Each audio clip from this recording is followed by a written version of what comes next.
Okay, so this is my tic-tac-toe game. I actually designed it a while ago. I just haven't done a showcase or video on it yet. But I just designed this tic-tac-toe board and game to just, I don't know, just to see what I could do. I was bored one day. So let me show you how it works. So first, each one of these buttons corresponds to one of those lamps up there, one of those pixels. So, for example, this button right here would correspond to this top left pixel, and then the center would go to the center. So, if you wanted to go up here, you would be either X or O. There's really for the first turn, there's really no way of telling, except from this copper bulb, what state you'll be in. It's either X or O.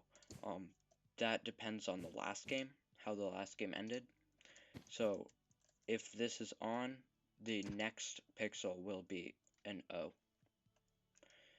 So I just went X. If I was playing with someone, they might go here. So that's an O. If it's off, the next one will be an X. So I might go here.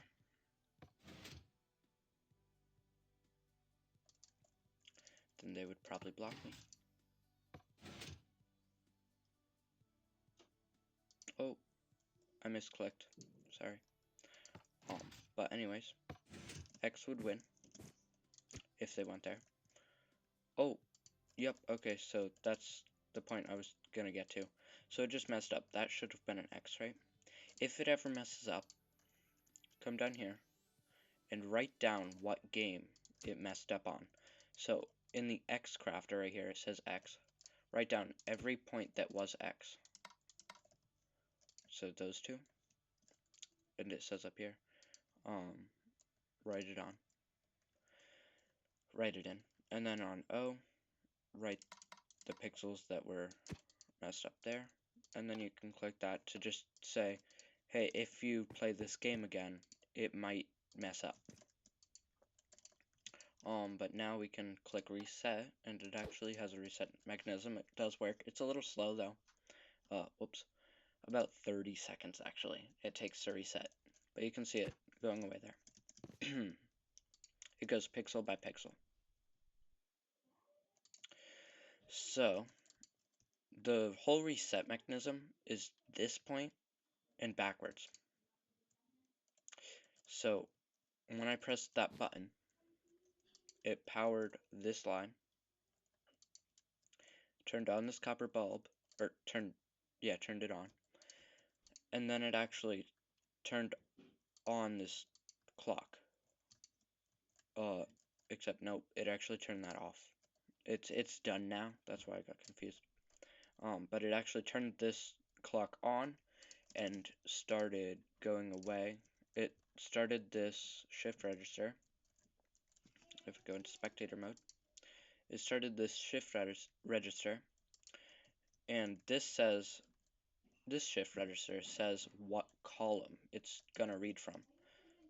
You might have seen when I press a button way over here,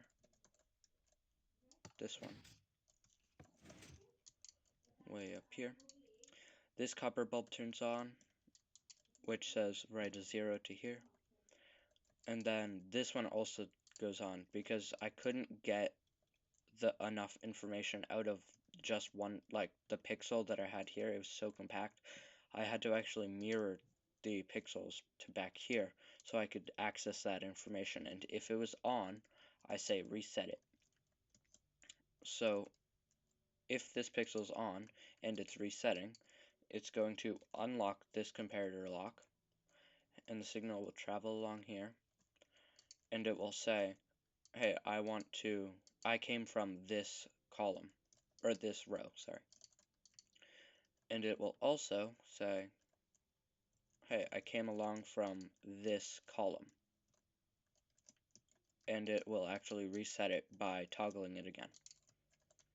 So we can see that. I actually might show you, I have these set up. the clock is pretty fast, so I'm not sure if we're going to be able to catch it by the time I press reset and come over here. So I just toggled a few more by hand. Oh, wait. Just because, so it doesn't mess up, I'm going to toggle these as well, so because they're corresponding. Okay, now we can press reset. Go into spectator. So it's first going to reset this one, then it'll unlock this comparator lock and unlock this one and toggle that one. But you can see it checks whether the copper bulb is on and has been toggled, and toggles it again, only if it's on. And then it goes through each pixel. You might see that there are 2 copper bulbs actually per pixel. So the first one, right here, is just say if it's on or not. The second one is either if it's a X or no. So if we toggle that, it's an X. Then if we press it again, it's a no. Then this one says turn it on and turn it off. That was hard to get. It was tough to get it in this small of an area. Believe it or not, these are actually tileable, vertical and horizontally, pixels.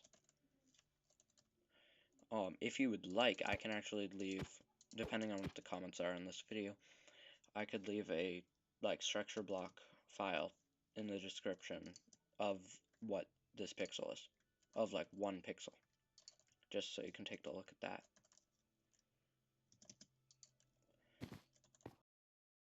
Thanks.